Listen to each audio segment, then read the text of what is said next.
Good evening, everyone, and welcome to Friday Night Frenzy, the show my wife doesn't watch. I'm Sam Ali, and tonight's Game of the Week is brought to you by us here at ABC 10, who will be bringing you our haunted house, in case you haven't heard, at the Ishpeming Armory this Sunday from 6 to 8:30 in celebration of our 20th anniversary, and trust me, it will be spooky. Just a minute ago, Matt Miller told me he is dressing up as one of the scariest creatures in the world, a teenager without a cell phone. Ugh. All right, let's begin the high school playoff action in Iron Mountain as the Mountaineers hosted Gwyn. That guy goes all out.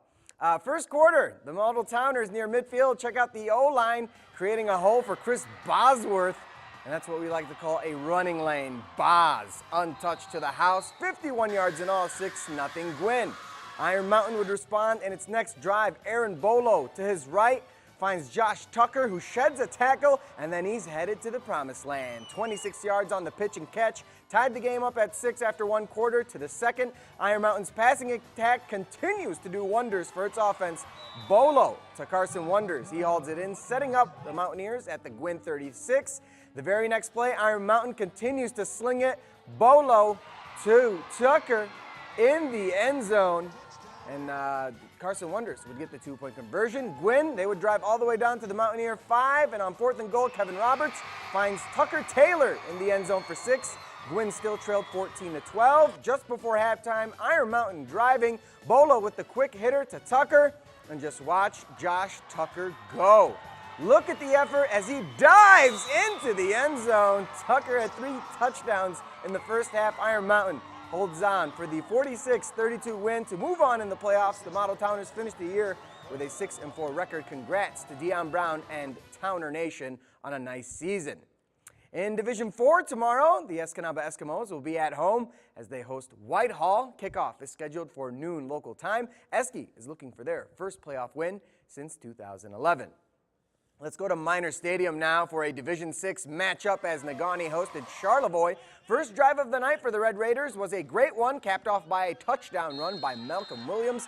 Charlevoix with an early lead. The Miners' first drive would lead to a 4th and short near midfield, and Neil Violetta gets swallowed up by the Red Raiders' defense as they take over on downs. But 2 plays later, the Miners' defense makes a play of their own. Chandler Brown with the strip sack, and Brock Aho recovers the ball, and he is fired up. Moments later, inside the 10, Aho hands off to Shane Ring, and he dances his way into the end zone to tie this game at 7. And Negaunee would stick to the run game in the second quarter. Violetta punches it in from 1 yard out. Negaunee comes out on top in this one, 28-7, the final score. And the Miners, well, they're going to face the winner of tomorrow's game out in the Keweenaw as Calumet hosts Boyne City. Kickoff for that game set for 1 p.m. The Copper Kings are looking to avenge their loss last year in the district finals at the hands of the Ramblers. Let's go down to Norway now as the Knights hosted West Iron County. First quarter, Wycon's already up 7-0. Austin Person with the ball. He makes a couple guys miss, and he could go all the way. Touchdown Wycons as they take a 14-0 lead.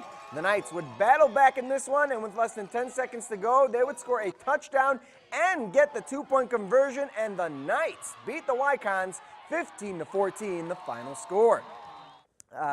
The Knights will now move on to the district finals to face the winner of tomorrow's game between Lakeland and Hubble and North Dickinson. Kickoff for that game, 1 p.m. The Lakes were in a similar situation last season, but they lost in the district semifinals to Forest Park.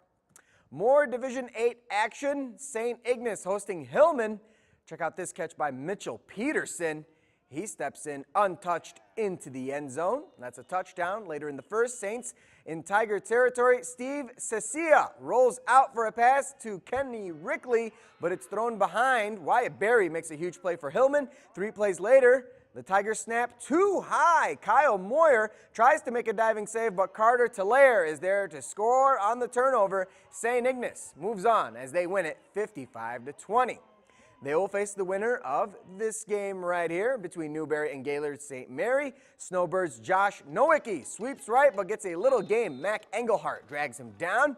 John Paramsky did this a lot tonight, keeps the ball and gets the first down.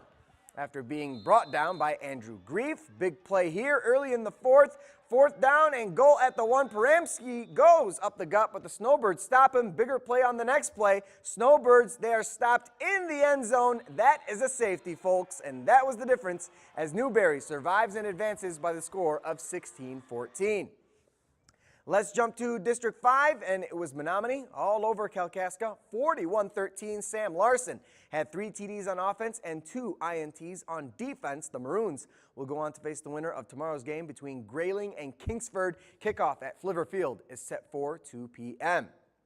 Let's go to get some 8-man action. The defending state champs North Central playing host to Rapid River. First quarter, ball in the hands of all-world athlete Jason Whitens, and he will score. That makes it 7-0 Jets early on, and he wasn't done. A little later, fakes the option, and he keeps it to his right. He's going to point to the camera and score. North Central just having their way with the Rockets. More from Whitens, this time in the air. Deep throw to Marcus Kraczynski. He catches it, and he is gone. The Jets knock off the Rockets 64-0 the final score. And who would they face? Let's find out. To Crystal Falls now. Forest Park hosting Stevenson. That guy's name is Daniel Nasserini, and he is good. Touchdown Trojans as they take the early lead.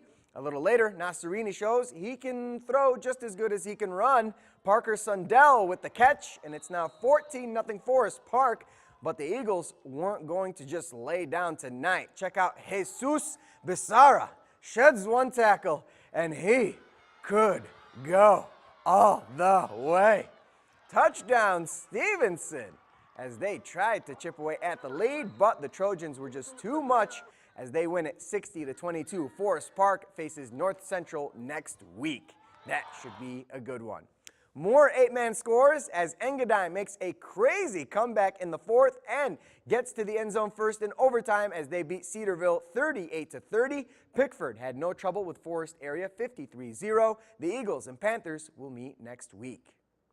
We have reached halftime on this edition of Friday Night Frenzy. Still to come, the 2-minute drill as we hear from North Central head coach Kevin Belfuel about tonight's game against Rapid River. We'll be right back with more on Friday Night Frenzy. Welcome back to Friday Night Frenzy. Let's get right into the 2-minute drill presented by UP Health System Rehab Services. And UP Rehab Services, they get you back in the game. Our guest tonight is North Central head coach Kevin Belfuel, and I spoke to him after tonight's win over Rapid River. All right, Coach. Another dominating performance to open the playoffs. How important is it to have one of these performances to kind of build off of the rest of the way? Well, you know, the kids really came out and executed today. The last time we played Rapid a couple weeks ago, they let Rapid take it to us a little bit, and early on. And tonight they came out and executed, and you know, our offensive line played well. They were blitzing a lot, and they're still picking up blitzes and creating some seams for Bobby to run, for Jason to throw, and the receivers caught the football. And we just executed very, very well in the second half. We played all of our young kids and our backups, and they all responded and performed. It was a total team effort all the way across. How important is it, because we all know home field advantage is important, but how important is it for such a small community to be there and to support these boys? It is wonderful to see the people around the field behind us. You can hear them, and on the other side, the people that can't necessarily get out, there's a way for them to come up and sit in their vehicles and be able to watch the game. You know, you see the cars over there, and you know they're happy and cheering, and you hear the people behind you. This community supports us just like they support the basketball team, and this is just a wonderful community to be involved with. Forest Park came away with a win in their game, and it's looking like a collision course between you two. An exciting game the first time around. What are you expecting for next week? I would expect nothing less. You know, they have a great coaching staff over there. They have good athletes. You know, it's not just about Danny and Jason. It's about everybody else that we have and everybody else that they have. And, you know, they're going to pull some things that we haven't seen before, I'm sure. And we have a couple things in mind that we might try with them as well. So it's about who makes the adjustments from there. Big thanks to Coach Belfuel for being on the 2-minute drill with us. Let's get to the college action now. Sponsored by Northern Michigan Bank and Trust, hockey is king in the Upper Peninsula, and the John McInnes Student Ice Arena was the place to be tonight for another battle between Northern Michigan and Michigan Tech. First period, Huskies on the attack. Joe Lesperon snow, but Jake Lucchini is there to clean it up for MTU. His second goal of the season makes it 1-0 Tech early on, and the attack would continue. Lucchini gonna try his luck here, and it hits off the goalpost. Nadi Tolvanen gets taken out of the play. He'd be fine. Third period, Jake Jackson scores. Double J finds the back of the net. Huskies win this one 2-0. Rematch tomorrow at the Berry Event Center just after 7 o'clock. The Wildcats and Huskies also met today on the soccer pitch for women's action, and this one would end in a 0-0 tie. NMU finishes the season with a 4-9-4 record, while MTU finishes 10-3-3. Both teams clinch a berth in the conference tournament that begins on Tuesday. The Wildcats men's soccer team was also in action today, and they fall to Saginaw Valley State on the road 3-1. Ivar Arneson scored the lone goal for NMU. The Wildcats will wrap up their inaugural season on Sunday at Northwood. Gliac volleyball scores now, and it was a rough night for our teams. NMU falls at Grand Valley State 3-1, and Michigan Tech takes one on the chin from Ferris State 3-1 as well. The Wildcats football team are currently on a 3-game losing streak, but they are in the middle of a 3-game homestand. Head coach Chris Ostrowski is still optimistic about his team's progress as the season is winding down. We try to be as, around this program, I hope for the last 4 years, really, 4.5 years, is to be as honest as we can in our approach every week and the things we need to do to get better. Look, we lost a triple overtime game to Angelo State here. We lost last week to Ohio Dominican team that'll end up winning 8 games in this league. The roof's not falling down. The sun came up tomorrow, and we went back to work. We're excited to play Hillsdale at home again, and with 3 games to go, we've got a chance to have a nice little finish. NMU will face a Hillsdale team that they knocked off last season at the Dome, and despite the team's struggles, Coach Ostrowski opted not to call this a must-win game. And I don't see this one as any more of an emphasis with any more pressure, if you will, for our players or our program. We're on the right path. We do all the right things. We've got good kids. They deserve to win the game, but they got to prepare. They got to finish preparation this week, and we've got to get it done, get off to a good start.